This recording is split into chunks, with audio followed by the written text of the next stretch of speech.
Dans le puissant royaume d'Igbo-Ukwu, une reine au cœur brisé porte un secret vieux de 20 ans. Un fils disparu, arraché à elle par le destin. Pendant ce temps, loin des palais dorés, un simple serviteur nommé John grandit sans connaître son véritable héritage. Mais le destin ne peut être trompé éternellement.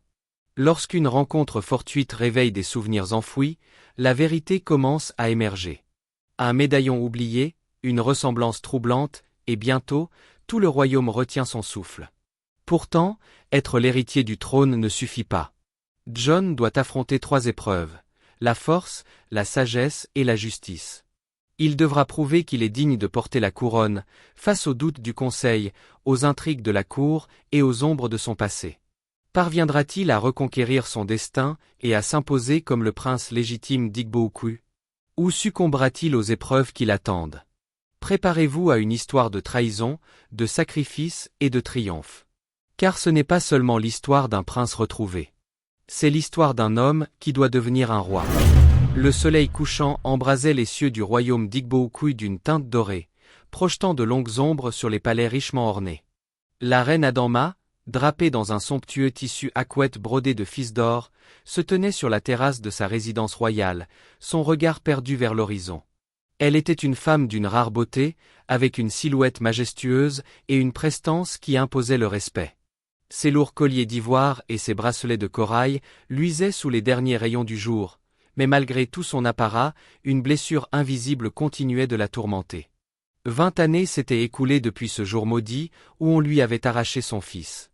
Les anciens avaient prétendu que c'était la volonté des dieux, que peut-être l'enfant était destiné à une vie différente, mais elle n'avait jamais pu se résoudre à accepter cette fatalité. Chaque nuit, elle priait secrètement pour que les dieux lui rendent ce qu'on lui avait pris. Son royaume prospérait, ses sujets l'adoraient, mais une partie d'elle était irrémédiablement brisée. Pendant ce temps, loin des quartiers royaux, dans les couloirs sombres du palais, un jeune homme de 20 ans s'affairait aux tâches ingrates qui lui étaient confiées. Son nom était John. Grand et robuste, il portait une simple tunique en lin tissé, tachée par les jours de dur labeur. Ses cheveux courts et crépus encadraient un visage marqué par la résilience. Il était orphelin, du moins, c'est ainsi qu'on lui avait toujours dit. Recueilli par un vieil homme, Baba Emeka, il avait grandi dans la pauvreté et le dévouement, apprenant les valeurs du travail et de la loyauté. John ne se plaignait jamais, bien qu'il ressentît parfois un vide qu'il ne savait expliquer. Il ne connaissait pas ses parents et n'avait aucun souvenir de son enfance avant l'âge de 3 ans. Mais il se disait que le destin avait ses raisons, et qu'il devait simplement suivre le chemin tracé devant lui. Un jour, alors qu'il transportait des jarres d'eau dans l'une des grandes cours du palais, un incident se produisit. Un autre serviteur, distrait, le bouscula et l'une des jarres se fracassa au sol. L'eau se répandit en une mare brillante sous la lumière du soleil. Les gardes se tournèrent immédiatement vers lui, prêts à le punir pour cette maladresse. « Tu es un incapable !» gronda l'un d'eux. « Comment oses-tu gaspiller les ressources du palais ?» John baissa la tête, prêt à accepter la sanction, mais avant que quoi que ce soit ne se produise, une voix douce mais impérieuse résonna dans la cour. « Qu'est-ce qui se passe ici ?» Tous se figèrent sur place. La reine Adanma venait d'entrer dans la cour, son regard scrutateur balayant la scène. Son regard se posa sur John, et à cet instant précis, un frisson lui parcourut l'échine. Elle ne savait pas pourquoi, mais quelque chose en lui semblait étrangement familier. Son regard, sa posture, même la manière dont il baissait humblement la tête, tout cela lui rappelait quelqu'un qu'elle avait perdu. « Que s'est-il passé ?» demanda-t-elle. « Majesté, ce serviteur a brisé une jarre d'eau, » répondit un des gardes en s'inclinant. Adanma fixa John. Il n'avait pas encore levé les yeux, mais elle percevait en lui une noblesse silencieuse, une dignité qui ne correspondait pas à son statut. Elle s'approcha lentement. « Relève la tête » ordonna-t-elle. John s'exécuta avec lenteur, levant ses yeux sombres vers elle. Le cœur de la reine se serra. Ses yeux, ils étaient si semblables à ceux du roi disparu, son époux défunt. Une vague d'émotion menaça de la submerger, mais elle se reprit rapidement. « Ce n'était pas de ta faute, » trancha-t-elle. « Nettoie et retourne à ton travail. » John hocha la tête, soulagé, et s'exécuta immédiatement. Tandis qu'il s'affairait, Adamma le regarda encore un instant avant de s'éloigner. Son cœur était troublé, et elle ne pouvait expliquer pourquoi. Cette nuit-là, elle ne trouva pas le sommeil. Elle repensait sans cesse à ce jeune homme. Pourquoi une telle impression déjà vue? Était-ce un simple hasard, ou le destin tentait-il de lui murmurer quelque chose? Elle se promit d'en savoir plus sur lui. Ainsi commencèrent des jours de trouble, où la reine Adamma se surprenait à chercher du regard ce serviteur, à l'observer discrètement, alors qu'il accomplissait ses tâches. Un lien invisible semblait les attirer l'un vers l'autre, mais nul ne savait encore que la vérité qui se cachait derrière cet étrange attachement allait bouleverser leur vie à jamais. Le palais d'Igbo-Ukwu bourdonnait d'activités incessantes. Entre les conseils des anciens, les cérémonies royales et la gestion du royaume, la reine Adamma trouvait rarement un instant pour elle-même. Pourtant, ces derniers jours, son esprit était troublé. Une pensée revenait sans cesse la hanter. Ce jeune serviteur, John.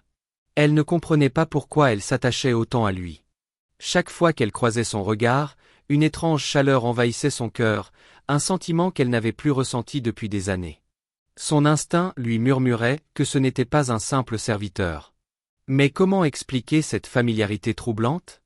Un matin, alors qu'elle se promenait dans les jardins royaux, elle aperçut John en train de ratisser le sol sous un grand iroko. Il s'appliquait à sa tâche avec une concentration exemplaire, ignorant les murmures des autres domestiques qui avaient commencé à remarquer l'attention particulière de la reine envers lui. Adamma s'avança lentement et s'arrêta à quelques pas de lui. Sentant une présence, John se redressa immédiatement et s'inclina profondément. « Majesté. Relève-toi, John. Je souhaite te parler. » John obéit, levant vers elle des yeux empreints de respect, mais aussi d'un soupçon de curiosité. La reine Adamma le scruta un instant avant de poser la question qui la taraudait depuis des jours. « Depuis combien de temps es-tu au palais? » « Depuis que j'ai 10 ans, Majesté, répondit-il. Je ne me souviens pas de ma vie avant cela. Baba Emeka m'a recueilli et m'a amené ici pour servir. Le cœur de la reine se serra à cette réponse. Elle sentit une étrange tristesse la traverser, une intuition fugace qu'elle ne pouvait ignorer. Qui étaient tes parents? John baissa légèrement les yeux. Je ne les ai jamais connus. Baba Emeka disait que j'avais été trouvé abandonné près d'une rivière. Adamma sentit un frisson lui parcourir l'échine. Son fils avait disparu 20 ans auparavant, et ce jeune homme en avait exactement 20. Se pouvait-il? Non, c'était insensé. Pourtant, elle ne pouvait s'empêcher d'être troublée. Viens me voir demain matin dans mes appartements, ordonna-t-elle finalement. Je veux en apprendre davantage sur toi.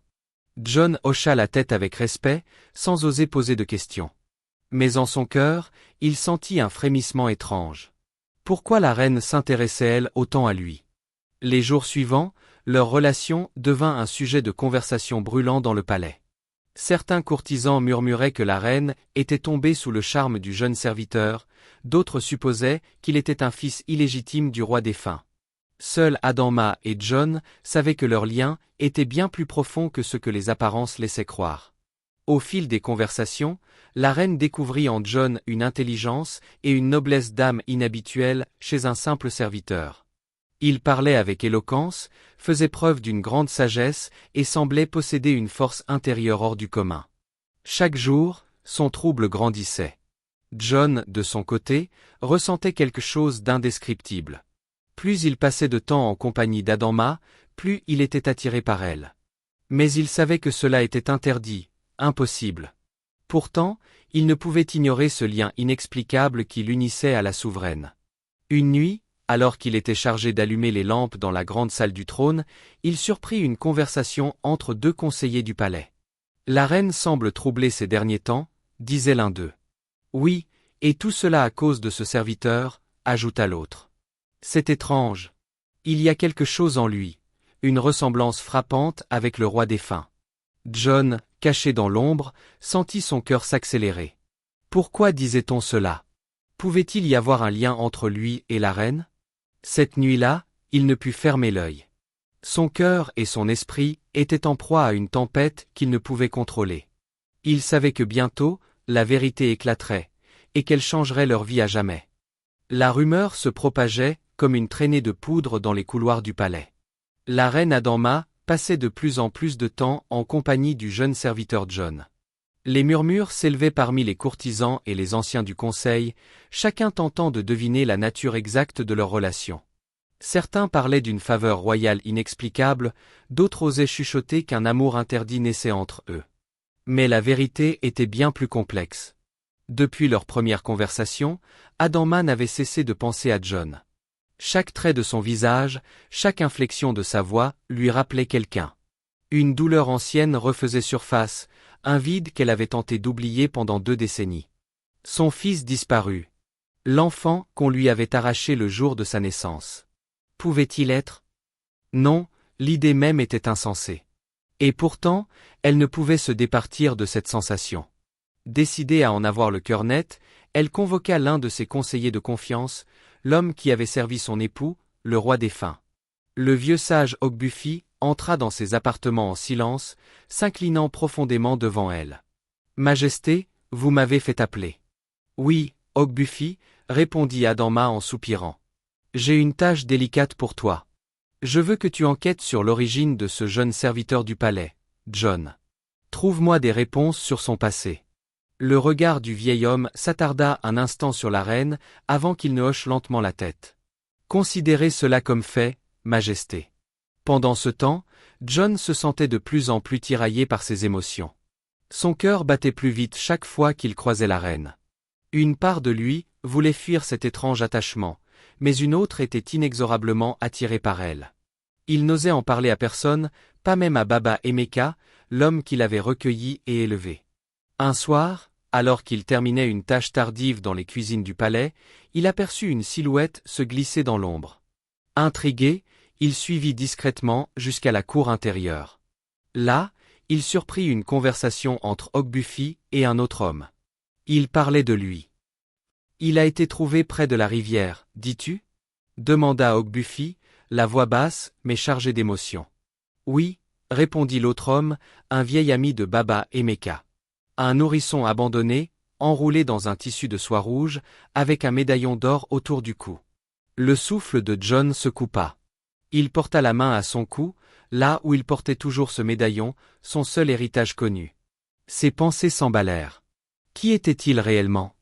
Pourquoi la reine s'intéressait-elle tant à lui? Le lendemain, il fut convoqué dans les appartements privés de la reine. Son cœur battait violemment lorsqu'il s'agenouilla devant elle. « John, lève-toi » ordonna doucement Adama. « J'ai besoin de te parler. » Il obéit, levant les yeux vers elle. La reine semblait agitée, presque nerveuse. Après un long silence, elle prit une profonde inspiration. « Ce médaillon que tu portes? Où l'as-tu eu » John baissa les yeux, serrant le bijou entre ses doigts. « Je l'ai toujours eu, Majesté. Baba Emeka m'a dit qu'il était avec moi quand il m'a trouvé bébé, abandonné près de la rivière. » Adama sentit ses jambes trembler. Elle tendit la main, et avec une douceur infinie, prit le médaillon dans ses doigts tremblants. Lorsqu'elle le retourna, son cœur s'arrêta. Au dos du médaillon était gravé un symbole qu'elle connaissait mieux que quiconque, l'emblème de la lignée royale. Une larme coula sur sa joue. Elle recula d'un pas, portant une main à sa bouche. Tout faisait sens. Les traits de John, son regard, cette étrange attraction. Il n'était pas un simple serviteur. Il était son fils. « Mon Dieu » murmura-t-elle. John, lui, restait figé, confus. « Majesté » Elle releva les yeux vers lui, et dans son regard brilla une intensité qu'il n'avait jamais vue auparavant. « John, je crois que tu es mon fils. » Le silence tomba comme une chape de plomb sur la pièce. John sentit son souffle lui manquer. Son cœur s'emballa dans sa poitrine. Comment cela était-il possible? Adama, incapable de retenir ses émotions, posa une main tremblante sur la joue du jeune homme. Il ne recula pas. Au contraire, une chaleur familière l'envahit. « Je ne peux pas l'expliquer, » continua-t-elle, « mais tout concorde. Ton âge, ton médaillon, ton regard. Tu es mon fils. Celui qu'on m'a volé il y a 20 ans. » John était sous le choc. Tout ce qu'il croyait savoir sur lui-même venait d'être ébranlé. Il ne savait pas s'il devait se réjouir ou s'effondrer sous le poids de cette révélation. « Je ne sais pas quoi dire, balbutia-t-il. Ne dis rien, répondit Adama, les larmes aux yeux. Nous devons en être sûrs. Nous ferons des vérifications. Mais en mon cœur, je sais déjà. Je t'ai retrouvé. Les jours suivants furent emplis de tensions et d'émotions intenses. Une enquête fut menée, et les preuves s'accumulèrent. Tout indiquait que John était bien l'héritier du trône, le fils d'Adama. Mais alors que la vérité s'imposait peu à peu, une autre tempête se préparait. Le peuple accepterait-il ce retour miraculeux? Et comment John, un simple serviteur, pourrait-il assumer un destin royal qu'il n'avait jamais envisagé? Le destin venait de les réunir, mais le chemin à parcourir était encore semé d'embûches. Le palais d'Igbo-Ukwu baignait dans une atmosphère de tension palpable. Les courtisans murmuraient dans les couloirs, les gardes échangeaient des regards intrigués, et même les serviteurs semblaient plus fébriles qu'à l'accoutumée. Une nouvelle incroyable s'était répandue comme une traînée de poudre. John, le simple serviteur, pourrait être le fils disparu de la reine Adanma. Adanma, quant à elle, n'avait pas trouvé le sommeil depuis plusieurs jours. Son esprit était en proie à un tumulte qu'elle n'avait jamais connu auparavant. La révélation du médaillon, les traits familiers de John, tout concordait. Mais avant d'annoncer quoi que ce soit publiquement, elle devait en être certaine. Elle convoqua Ogbufi, le sage du royaume, afin de faire mener une enquête approfondie sur les circonstances de la disparition de son fils et sur l'histoire de John. Dans ses appartements, John attendait, le cœur battant. Il n'était plus le même depuis que la reine lui avait révélé ses soupçons. Son monde tout entier semblait vaciller. Il avait toujours cru être un simple orphelin recueilli par Baba Emeka, mais désormais, un autre destin se dessinait devant lui. Il était perdu entre espoir et crainte. Comment pouvait-il passer du statut de serviteur à celui de prince du royaume? Le lendemain, alors que le soleil atteignait son zénith, Ogbufi fit son rapport à la reine. Il s'inclina devant elle, son visage grave. « Majesté, j'ai retrouvé un ancien registre des naissances et des disparitions dans les archives royales. Votre fils portait un médaillon en or avec l'emblème royal, exactement comme celui de John. De plus, plusieurs anciens se souviennent qu'un enfant avait été abandonné près de la rivière la même année que votre perte. Tout indique qu'il est bien votre fils. » Adanma sentit ses jambes faiblir et s'agrippa aux accoudoirs de son trône. Une vague d'émotion la submergea. Joie, soulagement et une tristesse profonde pour toutes ces années perdues. « Je veux que tout cela soit confirmé par un dernier rituel, déclara-t-elle d'une voix tremblante. Nous ferons appel aux anciens pour une cérémonie spirituelle. Si les dieux confirment cette vérité, alors nous proclamerons officiellement son identité. » Le jour du rituel arriva rapidement. Les anciens du royaume, vêtus de longues tuniques blanches, préparèrent un feu sacré au centre de la grande cour. Les tambours résonnaient, les incantations montaient dans le ciel nocturne, et tous les habitants du palais s'étaient rassemblés pour assister à ce moment décisif. John se tenait au centre du cercle tracé sur le sol, son cœur battant à tout rompre. Adanma se tenait face à lui, les yeux brillants d'émotion. Un ancien s'approcha et plaça le médaillon sur un autel improvisé, puis il entama une prière aux ancêtres. « Si cet enfant est bien le fils de notre reine, que les esprits nous envoient un signe. » Un silence pesant s'abattit sur l'assemblée. Puis, soudain, un vent fort se leva, faisant vaciller les flammes du feu sacré. Les tambours s'arrêtèrent net. Tous retinrent leur souffle. John sentit une chaleur l'envahir, comme si une force invisible le parcourait. L'ancien leva les bras et s'exclama. « Les esprits ont parlé. Cet homme est bien le fils de la reine. » Un cri de stupeur s'éleva parmi la foule. Adanma, submergé par l'émotion, s'approcha de John et le prit dans ses bras. Les larmes coulaient sur son visage. « Mon fils, » murmura-t-elle. John, encore sous le choc, sentit son cœur se serrer. Toute sa vie, il s'était senti perdu, sans racines. Maintenant, il comprenait.